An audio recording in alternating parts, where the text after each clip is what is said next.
Now here's another one this year that can make this a fabulous year for you, and that is to face your fears. We've all got them. The fear that we might not do a good job. The fear that it might not turn out as we hope it would. The fears that are lurking there, some that have come and have been there even maybe since our childhood. Life is consisted of both fear and faith. Faith, of course, is the ability to overcome your fears. But what you have to do in terms of your fears, about perhaps your own inadequacy, not feeling strong enough at the moment, you just have to face those fears. And you just have to go to work on them. What could I do to eliminate this fear, or to at least overcome it? Or what I like to say, drive it into a small corner. Because there's always the conflict between faith and fear. But here's what faith can do. Drive your fears into a small corner. But if you start amplifying your fears, guess what your fears can do? Drive your faith into a small corner.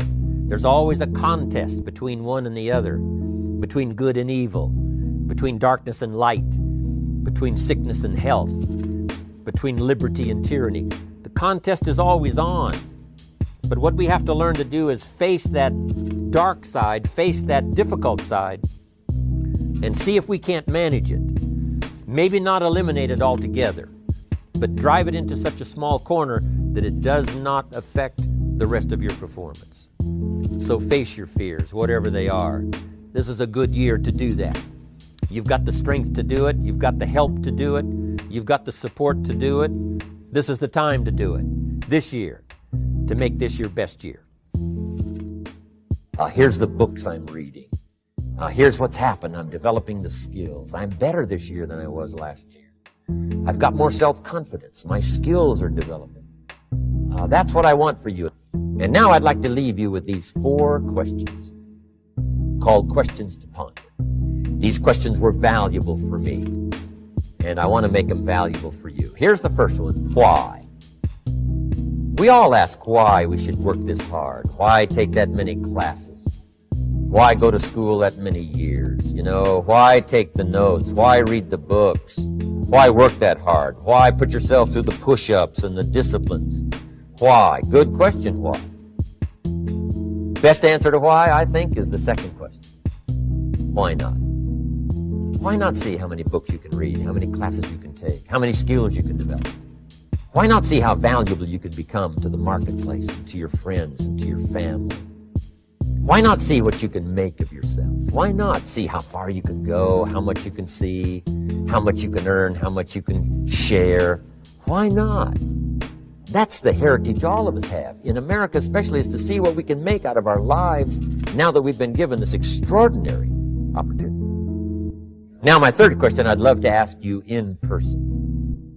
But since I can't do it in person, I want to ask it of all of you. But I want you to take it personally. And my third question is, why not you? Why not you? With good self-esteem. Why not you starting to change and setting goals? Why not you starting to make progress toward financial independence? If I can do it, you can do it. I wished I had a lot more testimonials here today besides mine. A whole steady stream that would come by and tell you their story. Someone who started with nothing, finally run a big enterprise. A mother who was on welfare, now she owns her own business. In addition to my story, I wish I had a lot more. And if all of them told their story, guess how they would probably wind up their story? They'd probably say, just like me, why not you? If we can read, you can read. If we can change, you can change. If we can figure it out, you can figure it out. If we can turn it around, you can turn it around. There isn't anything you can't accomplish. That's what those testimonials would say. And so I want to say it to you personally. Why not you? You've got the brains. You've got the stamina. You've got the vitality. You've got the interest. You've got your life ahead of you. You've got the future. You can do it. If anybody can do it, you can do it. If one of us can do it, hey, we all can do it. And now here's my last question. Why not now? This is a good time to set your goals, work on yourself, work on your skills. What a good time to get it together. What a good time to start this process. Personal development, growing, changing, developing, having a good plan for your money and for your life and for your future. Why not now?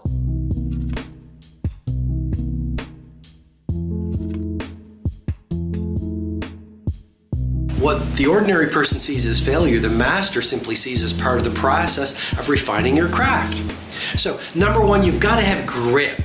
You've got to literally, when you get knocked down, force yourself to get back up, because then you start to develop a new brain.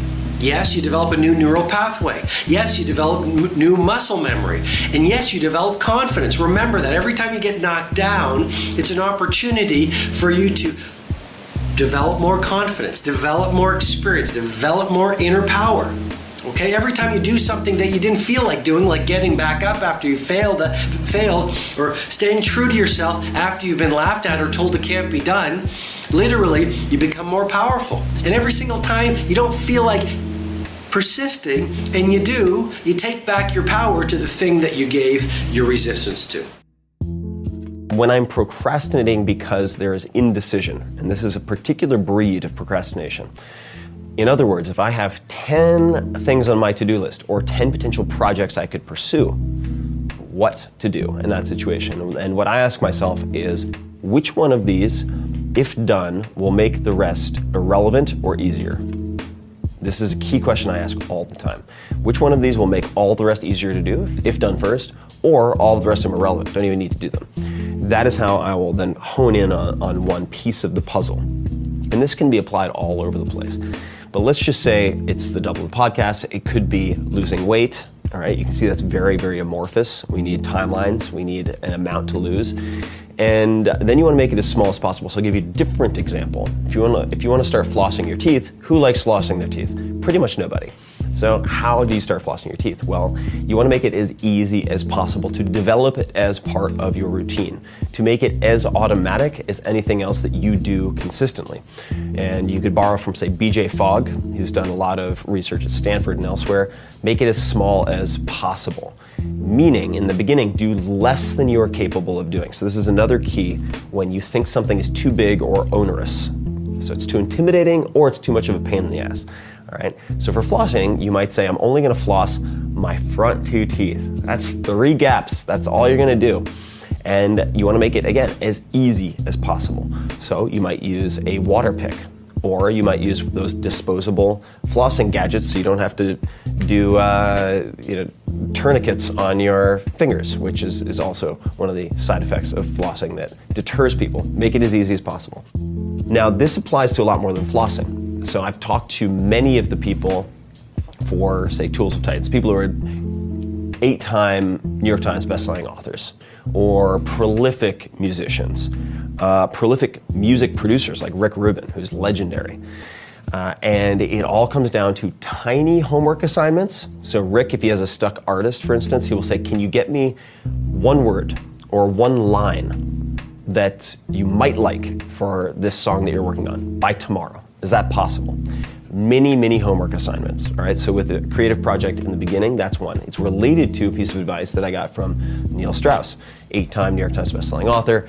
He's written for the New York Times, he's written for Rolling Stone magazine, and that is lower your standards. So he doesn't believe in writer's block. He says your standards are just too high. You're creating performance anxiety for yourself. So the advice that I got from another writer, which matches with that, is 2 crappy pages per day. So a lot of people are like, I'm going to kill it. I need an ambitious goal. Let me do 1,500 words, 2,000 words per day for this book I'm working on. Well, there's a very high probability that you're going to fall short of that. And then you will get demoralized, then you will get intimidated by the task, and then you will start procrastinating. So make the hurdle, make the success threshold really low. That's what I've done for my last 3 books, is 2 crappy pages per day. That's all I need. If I don't end up using them, that's fine. I just need to get out 2 crappy pages. What ends up happening with the flossing, with the writing, with, say, exercise? If you're going to exercise, you're making a New Year's resolution, don't make it an hour a day, 4 times a week. No. 10, and if you don't have an exercise habit, 5 to 10 minutes at the gym 3 times a week, plenty. And in all of those cases, you will feel successful because you've checked your box for success. And then very often you will exceed that for extra credit, right? You'll be like, well, I'm already at the gym, I'll go for an extra 10 minutes. Well, I'm already flossing my teeth, I'll do an extra 4. Well, I've already hit my 2 pages, but I'm feeling great and I'm in the flow. Maybe I'll do 10, maybe I'll do 20. but it prevents you from feeling like a failure. This is very, very important. That is what derails a lot of people. And it also makes the task less intimidating.